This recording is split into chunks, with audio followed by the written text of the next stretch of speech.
And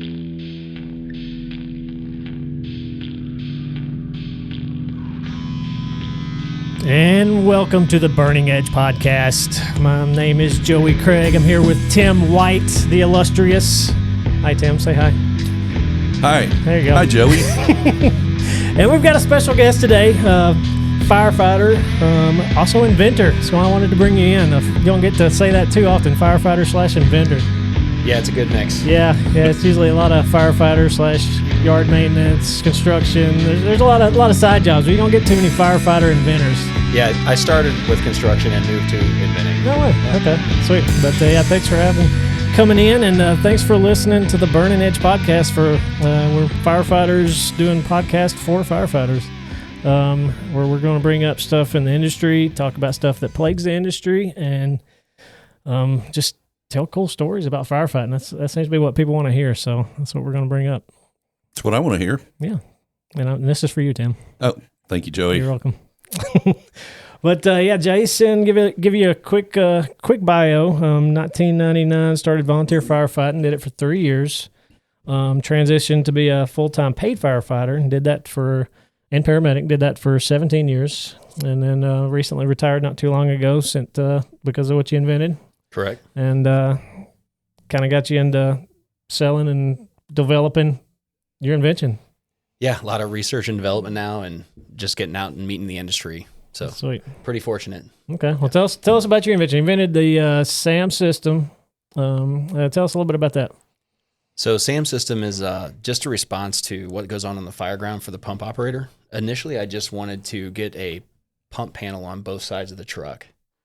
And once we got it digital, I realized, holy cow, we could just automate the whole thing and attack a lot of other issues as well. So long story short, it's just autopilot for your pump.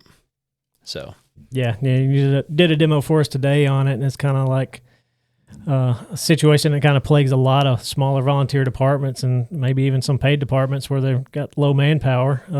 You can pull up on scene, grab a line, and fight fire pretty much by yourself for the first few minutes.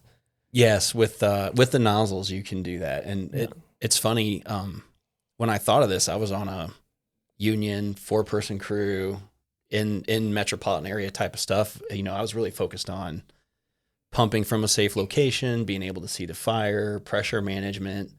I didn't really, I guess being a volunteer, it really sank in with me how much it was going to help with low staffing as well. And that is where it's really critical at this point.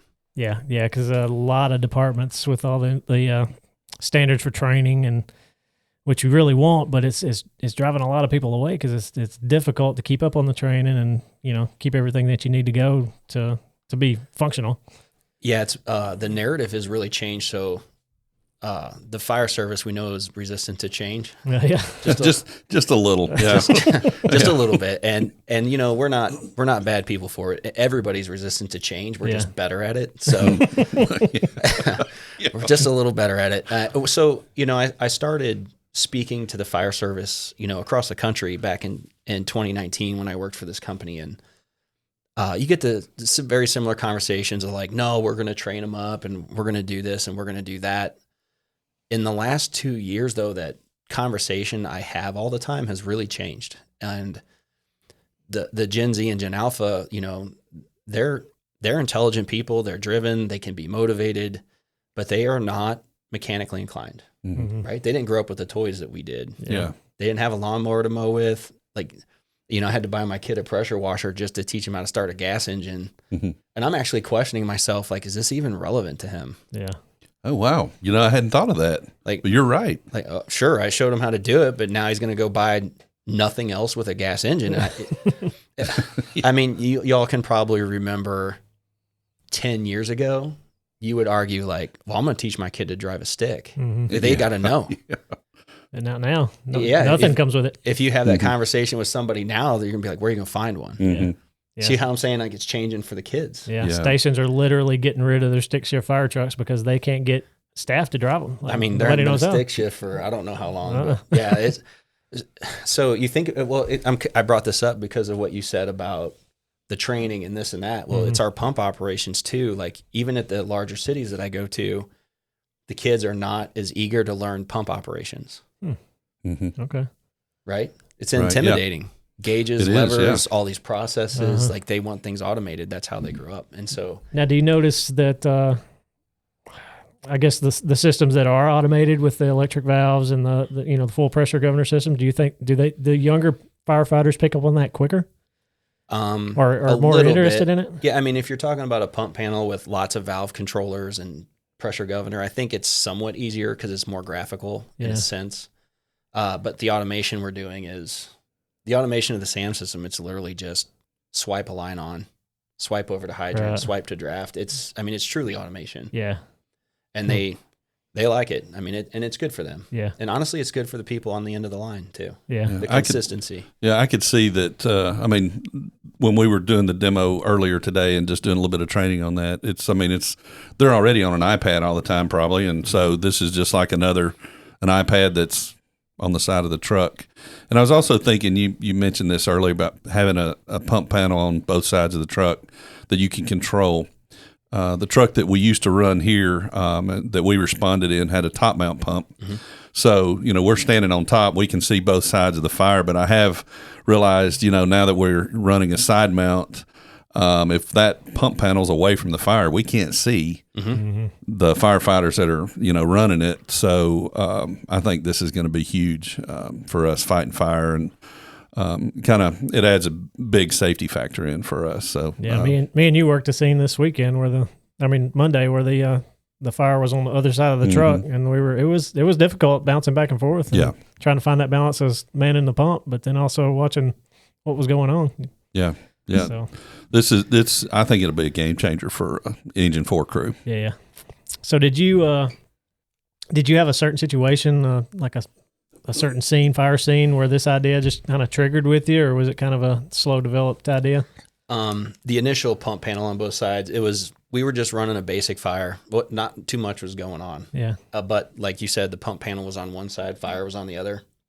The crew just wasn't calling for water very quickly, so I had kind of that extended period of time where you're stressing about missing that call for water, right? And they're inside the fire. Yeah, they're in there. It wasn't crazy. It wasn't a scary fire. Yeah. I'd like to have a hero story. I don't. But it was more of an irritation story, right? So,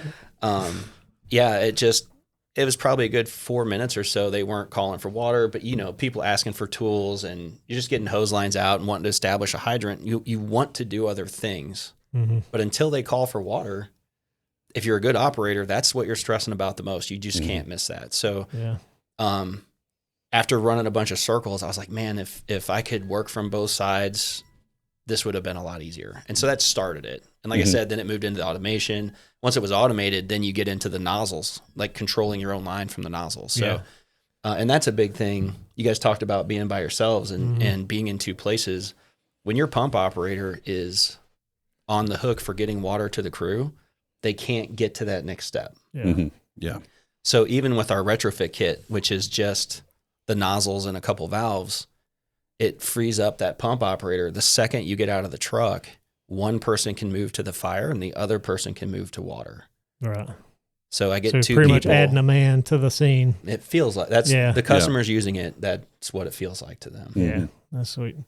Yes, and like you mentioned to us earlier, man, it saves seconds and minutes from the scene because you're not having to do the walk around before you go man the truck. You can just go ahead and start manning the truck and put a guy on the line a lot quicker, which could be a difference between life and death or saving a property. Fire doubles in size every 30 seconds. Yeah. So, and especially now with 30 seconds later, it's going to be twice as bad. Yeah. And they're not building buildings like they used to. It's a lot of chemical compound stuff in the building materials. It's going up like that.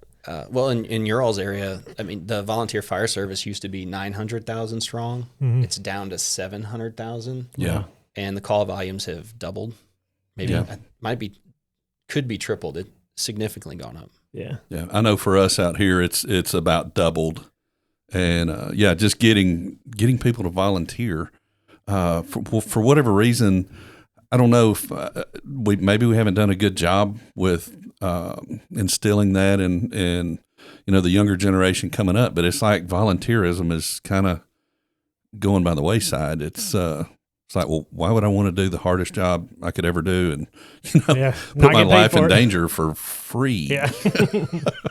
Yeah, it takes a special kind of crazy does, to want to jump into that without any incentive. And there's still people out there that'll do it. Yeah. It just seems like it's hard, and there's a lot of time involved in being a volunteer, and training, all that other stuff. So yeah. And you started out volunteer. So what? I did. What made you make that transition from volunteer to paid? You just loved it so much. And Well, I went to school for mechanical engineering, so that kind of gave me the background to build what I had to build. Okay. While I was in school, I started volunteering randomly because it just sounded fun. Mm-hmm. I guess there's some irony in this where I went into the volunteer department and I saw a pump panel. This is 99. I'm a mechanical engineer. I love mechanical stuff. Mm-hmm. I saw that mechanical panel. I'm like, I want to do that. I did. I was excited about it. Yeah. Like that, honestly, it was that plus the fight and fire. And that really drew me to it. So I ended up graduating, and my father, who helped me with a little bit of school, but it's hard to, could you imagine your kid being like, I'm going to school for mechanical engineering, and then the day they graduate say, I want to be a firefighter. That's my biggest fear. Nothing wrong with That's my biggest fear. Your kid wants to be an engineer. right. And listen, there's nothing wrong with that change, but as a parent, you're like, bro, you just did 4 or 5 years of school. How did Dad take that? He was amazing. He's like, he really supported me. He's like, Jason, if you do what you love, it won't be like a job. You'll make money. It's fine. So wow, I was good. right. That's Yeah. a good And it dad. did come in Good dad. and good thing because it did come into I play later. I didn't plan on doing this at the time. I just wanted to be a firefighter. Yeah. So yeah. and he was able to revert back to what you learned in school. And The two did merge together. that's sweet. It's wild how things work out that way. Yeah. This is for people who are engineers out there. Yeah. This is a really depressed industry. Or I should say suppressed industry when it comes to change. So, pump technology is from the 1960s. Yeah. Right? There's a lot of stuff we use that has not evolved. So, for me, there was a lot of, especially back in 2010 when I conceptualized this, there was a lot of open road for me to develop. We're so far behind that a regular person like me could see an avenue towards building something new, whereas you can't get in the automotive industry or cell phone industry that stuff is just wrapped up with technology. Yeah. And I work on them for a living. I manage, guys that fix fire trucks, and I feel like the fire truck industry is about 10 years behind the automotive industry. It's like maybe even a little bit more. Yeah, it's pretty far behind. Yeah, because it's like if you see something on a car, well, a new style technology on a car, you're like, man, I'm not going to see this on a fire truck for a long time. Well, we used to argue about airbags. Yeah. In the late 2000s, I remember us shopping trucks. Do we get airbags? Don't we get airbags? Wow. Think about that, you know. And I would say we're not so far behind on our chassis, but the rest of the truck, we're ancient. Yeah. The firefighter we're just not part. even competing. Yeah. Right. Yeah, because cars now they're getting electric, all fully automated, and fire trucks, man. Every one of them are still full mechanical. They've got some automation, some multiplexing systems in them, but not many. Right. And like you said, it's on the chassis side if it is there. Well, change is tough for firefighters. Like I respect that. You think about what we do, right? We have to do muscle memory in high pressure environments. Okay. Yeah. Right. So when you flip that a little bit, it's anytime you put some wobble in there, we're going to stress about it. Like there better be a lot of payoff. And that's the biggest misconception with our system is that, okay, it is a significant change, but I'm not asking you to do it differently. We're letting you not have to do it anymore. Okay. So it's freeing up some stresses. It frees up a lot of stress. Yeah. Yeah. You talk to SAM users. What I think the biggest payoff for me is when I get to go revisit people who had used it. Okay. And they're like, Jason, I get it now. Like and it's the older gentlemen or I should say the more experienced firefighters. Because no offense, Tim. Yeah, well, he looked right at me and he said, older gentleman. And I'm like, do I take offense? Do I just, I'll politely smile. It was a polite smile. As the tear ran down my cheek. Yeah, it's okay, Jason. I still like you. Thank you. But yeah, when the more experienced guys or gals that were resistant to it, they come back to me a year later and they're like, I get it, man. Like the stress is gone. I'm doing things I want to do on the Fireground. Like that turnaround and not just that, but knowing that their Fireground is less stressful because of technology. It made Yeah. it made the decade of suffering I had to go through to get it to reality worth it. Yeah. Yeah. I think it boils down to like a trust issue for us in the fire service, because we know, hey, that works. I trust this method of doing it. And then when somebody shows us a different method, we're like, hey, I don't know. I've never used that. I don't trust it. So actually using it makes all the difference in the world. Yeah. And it's like, oh, okay, not it that works. bad. I trust it. Yeah, it actually does what it says it'll do. So, yeah. Well, and we say that works, but does it? Right. Right? Like, Right, yeah. Well, this is the way it's always been, Yeah.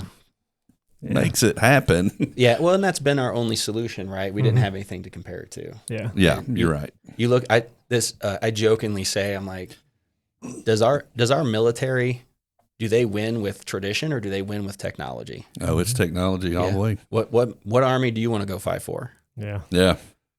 Right. one with The the one with the lasers. technology, yeah. The drones and Yeah, and we're in the early phase, and it's our responsibility at IDEX Fire and Safety to prove that out. Yeah. So we need to show people, like, listen, you are 4 or 5 times faster with this. You are less likely to get injuries because of this. Like, that's we're building that case. We're in the process of building that case. Okay. Do you think there's anything that the industry could do to facilitate that kind of change and that mindset of accepting new technology that just makes things easier and safer? Yeah, I mean, the process for change is difficult for everybody. Yeah. Right. So I feel like stuff like this is probably a big key. Just talking about it, getting that awareness out there for It people to is. start kind of doing self-evaluation. it starts with awareness, and I think even in our own company, like when we, IDEX Fire and Safety is Hale, Akron, Class 1, Hearst Tools. Even with them acquiring my technology and bringing me on board, it was a lot of change for us too, because we used to build all the components, but now we have to tie them all together. That in itself was a change. Yeah. So we struggled too. We had resistance and people who wanted to keep doing things the way they used to. And so it's not a hurt feelings thing. So you was running into this before you even got it on a fire truck. It wasn't bad. Like I said, everybody's cooperating, but it's Yeah. just human nature to struggle with change. So you ask, like, what can we do? It's like, I mean, I go to so many demos, and there's always the decision makers or the resistant people. They stand as far away as possible so they don't hear. yeah. Right. And then you don't have to agree, but you should be curious. Yeah. Yeah.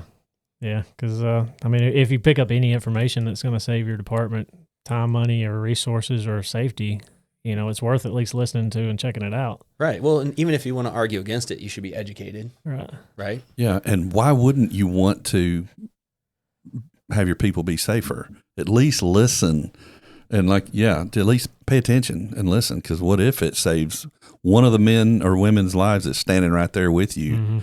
So, yeah. Yeah, and I'm sure that everybody that's been fighting fire for any length of time has a story, you could say a horror story or a safety story where, daggone, man, if I had this extra 5 minutes or if I didn't have to do this certain task, I could have done this thing better and made a whole difference in somebody's life or the property. It's huge. So.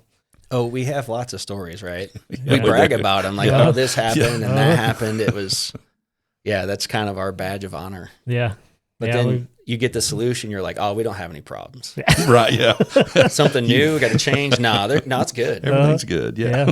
Yeah. Yeah, we was talking at lunch about, myself with a pressure governor situation where somebody just had it run up a little too high, and it was a lot more beef than I could handle. And opened that line up, and it sent me flying. But if there was a system that was in place that could have prevented that line from overcharging for me, it could have. Luckily, I didn't get hurt, but it could have been. Just the automated pressure management is a big deal for the people on the end of the hand line. And a lot of people don't know, like U.S. fire statistics, it changes year to year, but about 20 to 25% of the injuries that are reported at structure fires are related to pressurized hose lines. Wow. That's a quarter of the injuries. Yeah. Wow. That's a lot. Yeah. So, and it's typically from people just having overcharged lines. I can't, I don't like to overstate, but yeah, I mean, it's pressurized hand lines. People are getting hurt on them. Yeah. And it's probably not because they had too little pressure. Right. So do you think any of them are just not having any pressure at all?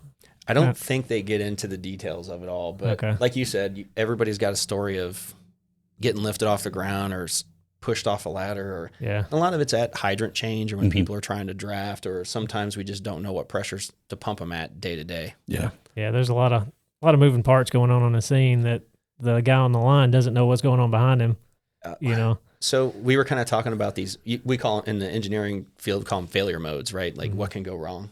And I was having a somewhat energetic conversation with some people about, you know, right and wrongs and what happens if this and that. And we got into a story where they were kind of denying what automation can do. And they got into their own story about pressure management and somebody getting hurt. And then one of the people was like, well, did they remember to do this and check that and have this? I'm like, those are 3 steps. Like a human, you're better off if a human doesn't have to remember 3 things to get it right in a stressful environment. Yeah. You know? So like it's every single thing you have to train someone to do and remember, every single fire is an opportunity for a mistake. Yeah. And I've heard outside the fire industry, like a human brain can only process 8 steps. If it gets past that, you're done. Like you're just not going to retain it and you're going to miss stuff. And firefighting, you know, you can't have that. Right. And pumping is only half the battle, right? Like we're asking them to do 2 jobs. So yeah, you're pumping the truck, but you know, if you're standing there, no pump operator that's ever bragged about their skill. No. Well, think about it. Like when you go to a fire and you get back, do you tell your crew, like, did you guys see me fill the tank? Did you see how I did that? I will going forward. Yeah, right. But see, like that's not worth your time. Like, what do good operators brag about? I got your fan. I had this ladder. I saw this was wrong. Did you see how fast I got the hydrant? Like, they don't talk. They don't go back and brag about their skill at the actual panel. They're bragging about the human element that they bring to the fire. I think Firefighter Fenton has a video of you follow him at all? I do. Yeah, the one where good videos. Yeah, he's got one where showing a guy on a hand line, and then he was the operator, and he was struggling. He couldn't get water to it, and this poor guy at the end of the line was just waiting, and his house was just engulfed, and he's standing there on the end of it. And then finally, whoever was operating, you can tell it was an inexperienced person, but they hit him with like 200 psi, and he goes flying. Yeah. Of course, he made it a lot funnier than I made it sound, but he's got that voice. But you guys do podcasts, he does humor. So. That's right. Yeah. He does it quite well. I'll let him keep doing that. Maybe we can get him on the show one day. I'd love it. Him and Jason both. Yeah, that'd be awesome. His voice, though, I don't know if our system could handle it. He's pretty rough. Couldn't handle that mustache. Yeah. It'd probably get caught in the microphone. It probably would. Have you, I guess, touring around doing all your development stuff? You met other inventors and stuff in the industry that came from firefighting? A handful. Like you said, there's not a lot, but there are some. Yeah, you would think that would be, you know, you get a lot of time after calls and stuff to think about what happened and what could have went wrong. You would think that would generate drive in the industry to want to change a little bit, you know? Yeah, it's just hard to bring that stuff to fruition. You know, it's a lot of money, a lot of time. Like being an inventor is not a good business plan. Yeah. I honestly, it's not like I wasn't thinking about some type of profit, but when I first thought to do this, I just needed some radio traffic to show to people in the corporate world, right? Like people who were not firefighters. And I want them to understand, like, if you automate things, if you create this, it will reduce a lot of radio traffic. Things won't be critical about this 2-way radio traffic because you all know how it is. We get walked on. Yeah. People are on wrong channels. We're scanning. We're not scanning. Whatever happens. It's what we got. It's got some issues. So I just wanted, and I also wanted to hear how terrible it sounds, right? Yeah. It's like speaking another language. Like you hear half as much as you anticipate. Oh, yeah. Like someone else could sit there and listen to radio traffic and be like, what did they just say? Yeah. But you know, right? Because you've been doing it. So I had conceptualized this. This is back in 2010. I found an old radio call. I just Googled radio traffic and I found this it's a fire that's been on NIST, so it's been heavily reviewed and all this stuff. But they basically, I'm listening to the radio traffic, and it just broke my heart. Like, you could hear them call for water. You can't really tell if they get it on the radio call. The fire, I think, it really digresses, and the crew gets in trouble. And like 2.5 minutes later, they're screaming for water. The battalion chief is like, "You holding up hydrant? Are you holding up water till you get hydrant water?" Like, what's going on? He's like, "No, I didn't hear him call." Oh, wow. And listen, there, it was a normal fire. Honestly, just some normal mistakes were made. Yeah. It's that domino effect, right? Yeah. And I listened to that, and like knowing that those two people, passed away in that scenario, I was like, God, I can fix this. This is something I can address. Yeah. And I literally, like, it was that moment in time, like long before I really got down the road, I was like, I'm just going to do this until it kills me. Like, this is going to happen. So that was the motivating factor for you to take it from an idea to like, we got to push this out. Yeah. Like, I'm just going to go, like, no matter how many no's I got in the field, I pushed through a lot of that. Good. Yeah. That's good. I'm glad. Almost right up to bankruptcy. Yeah. Yeah. There was a moment there. Yeah. Sure. Yeah. It got close. So did you have anybody kind of help you, mentor you through getting the patents and, just like you said, nobody really knows how to take it from idea to conception. Yeah. Did you have help with that? I did. Like, it's a lot of fortunate introductions. Okay. So I'd like to say I was brilliant and had this plan laid out, but I met, my father was like, he helped me out in the beginning. He's like, if we're going to do this, if you can't do the patents, if you can't protect it, there's no point in doing it. So we got some really good patent attorneys. And this is just good advice for anyone. If you ever think about doing a patent, is patent attorneys are great at the patents. And you want patent attorneys that can coach you because they don't know your industry. Right. So they gave me tons of coaching. I asked lots of questions about strategies. Like, if I want to do this, what does that mean? There's a lot of back and forth. Yeah. Yeah. So an enormous amount of coaching there. Okay. From the patent aspect. Yeah.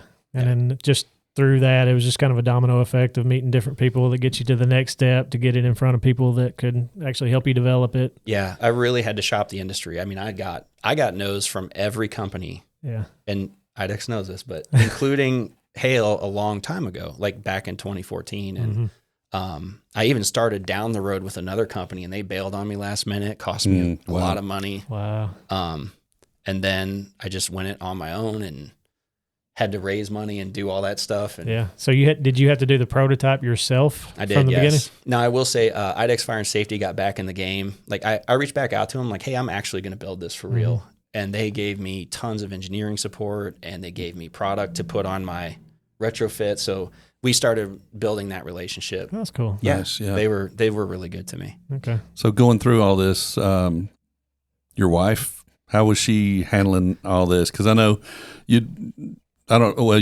been married for 20 years, yeah. Something. You don't get him in trouble. 20 years, yeah. No, it's been 20 years. So how did, you said you close to bankrupt at one time, and you're getting all these no's, and, there's probably, how was she handling this, Really well. She was, honestly, she was with me when we listened to that radio call.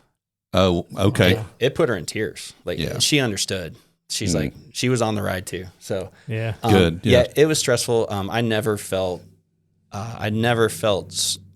would say I've created my own stress because of my family being involved and the wife and kids and all that, but it wasn't from them. So they were really supportive. Thanks for asking that. That's good. Yeah. Yeah. She was really good.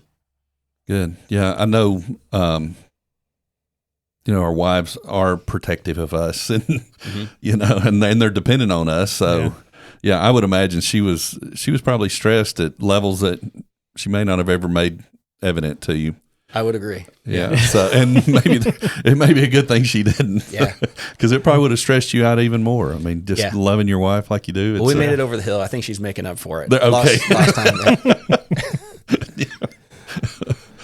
And your kids, they were little at this time, for right? them, it was cool. So for them, it was cool.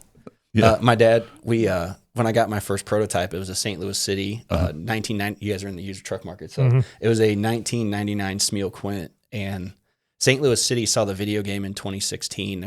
They came up, and I thought they were just going to be terrible, like hate me for it, Mm-hmm. like all this concept. And they were like, no, that's pretty cool. Like they were kind of doing something with Smeal at the time. They had a different system that was just electric valves, but you could run it from both sides. Okay. So it didn't really go very far beyond that, but the city was like, well, I'll tell you what, like we'll give you an old truck. Mm-hmm. I'm like, really? Because that was my big hang up, right? Is I need a fire truck. How am I going to do all this? I can't afford all this. And so St. Louis City allowed me to retrofit one of their trucks at one of their busiest engine houses. So St. Louis 10s, they were working almost 500 working fires a year at the time. Wow. Shoo. That's a ton Not of fires. all in there still, but that's how many they responded to. Yeah. So Wow. yeah, and they gave me that opportunity. So they gave you a big truck and said, here, just play. Yeah, and then they put that thing right in service. Wow. That was terrifying. With the prototype system on it? The prototype. Like, Son. yeah, like duct tape and baling wire. So, Yeah. it was. How nervous was you? Yeah. Oh, I was First call. terrified. Like I rode. We put a lot of work in to get it right, but like I rode every day I was off at the firehouse. I rode with them full time. Like I'd stay full 24 hours with them. Wow. You know, So you was going from your shift to other shifts just to sit with for the about truck. a month until Wow. we started trusting it, and Yeah. it just carried on from there. So you didn't go home for like a month. Yeah, pretty much. Yeah. You know, there's got to be something though to be said that they knew you were a firefighter and that you were riding the truck with them to make sure that they were going to be okay if anything happened, and you were right there to take care of it. Yeah. That had to speak volumes to that crew, I bet. Yeah, but that crew was pretty cool. So they, that was a very seasoned crew. They weren't nice, but they were really cool. Like, Of course not. You know, right? it's a firehouse. Yeah. No, they were really good to me as well, and I made a lot of good friends there, and people I'll remember for the rest of my life. Do you have any good pucker moments where, With them? Well, with the system being every in day. use, Actually, other than the actually no. Staying that way. The first at first they would never catch a fire until I left, and then they'd send me pictures of the fire. no. So they enjoyed that. I'll bet. Yeah. We did fail on the first fire, believe it or not. Oh, no. But not because of Sam. The technology was working, but because we were nervous about the computer, like we didn't know if it'd run away. We just didn't know. Yeah. And so we had a big industrial e-stop button, so they could, like, that was their backup. If anything went weird, they could punch that button and kill all the computer and still just have their manual stuff, their valves. So the e-stop button failed and killed the power to it. So, Oh no. yeah, but I mean, they managed that really well. It just went to manual. They went into the backups. Okay. They called me, cussed me out. No, they did. I mean, they let me know about it, but They did, but fun way. they were awesome. They really got into the system. They gave it a great chance. They put it to work. It was a good deal. Okay. Now you mentioned the video game system. So y'all, you had the idea. You put it in a video game as a proof of function so that you can see it work, not being on a truck to begin with. Yeah, correct. Like, people just had to see, like, how do I interface with this thing? Yeah. If I push a button, what happens? What button do I push? You know, like, and that really helped. I think they gave them a really good vision of, so I just hit that button and water comes out. I'm like, yeah, that's how it'll work. And they're like, all right, prove it. So and we did. My dad, when we first got that truck, Freedom Welding out in Winsville, Missouri, gave me an entire shop to work in for free. Oh, I mean, they were doing a lot of our machine work, helped me. I mean, I'll tell you, like I said, it was a lot of fortunate introductions, a lot of great people around me. So we were out there working, and we got in there, and Banner Fire sent a mechanic over, and they were tearing everything apart. My dad shows up, and there's just pieces and parts everywhere. And my dad's like, you must be so excited and proud. And I was like freaking out. I was like, Dad, I just destroyed a perfectly good fire truck. I had no idea if it's going back together, man. Like, oh yeah, getting in service though, that was the good moment. That's cool. Yeah, I'll never forget that conversation. You must be so proud. And I was about to cry, not tears of joy. Yeah. Your dad was probably super proud. I mean, being a dad yourself, you know, when your kid does something. Yeah. Oh, he's proud he's using that engineering degree is what he's proud That's about. what he's proud of, yeah. So remember that, Joey, when your son gets his engineering degree and he's a French fry guy at McDonald's. Just be patient. Be patient. He might invent a French fry fryer. He may invent a better French fryer. My mom had a good text. She goes, something happened where it was about this, and she was talking about being proud or whatever. She goes, we went from he done what to he done good or something like that. Like, that's awesome. Yeah. I love it. Yeah. That's cool. Well, you got anything else before we wrap up? It's your guys' show. Yeah. Why don't you tell our folks how they can find out a little bit more about your stuff? There you go.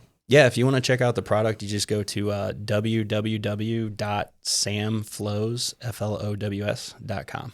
Yeah. Or you can find it usually on, if you get to any of the IDEX fire and safety sites, you'll find your way there. Yeah, I've watched some videos. Y'all got some pretty good videos, demo videos of being used. I do have to say it. The videos don't do it justice. Once you play with it and use it in your hands, it's an awesome system. Yeah, it is. Yeah, I can't encourage people enough to get a demo. It's free. Bring it, get an expert by you, learn about it, relate it to your own stories, and see if it solves any problems. You know, it's not getting a demo is doing everyone at your department a disservice, right? Okay. It'd be different if you had to pay for a demo, but you don't. Yeah. So, and you're going to be at FDIC this year? Yep. We're always at FDIC. We'll have, there'll be a big presence inside at the booth, and then we always have, actually, you guys should check this out if you're going to be there. So we do a time challenge. So we allow you to perform the same set of functions with a manual truck, and then you can turn around and do the same exact thing again with a SAM truck. Oh. So you can feel it. The difference. Oh, yeah. Yeah. Yeah, it's fun. That's cool. That's, yeah. Yeah, I'm going to check that out. Yeah, I'm going this year. I'm going to check that out for sure. Yeah, the side-by-side doing it right there is pretty good. Yeah. Yeah. Sweet. Well, Jason, man, appreciate you coming in. Yeah, thanks for the invite. Yeah. But, for Tim, Joey, and Jason from the Brindley Mountain Fire Apparatus Podcast Studios. Yeah, that's a lot. That's a mouthful. That was a mouthful, and you almost got it out without messing up. But it's okay, Joey. It's okay. We're new at this, but appreciate you listening. It's going to be a show for firefighters from firefighters. So make sure to like and subscribe. All the good stuff. We're going to be on YouTube and all the major podcast channels. So whatever you're listening on, whatever you're watching on, please just hit the button. Show your boys some love. Share it with your buddies at the station. Again. From Steven and Joey. I'm sorry, Steven, the engineer. Sorry, he's not there. But for Tim and Joey, thanks for listening. Let's wrap this up before I screw it up anymore.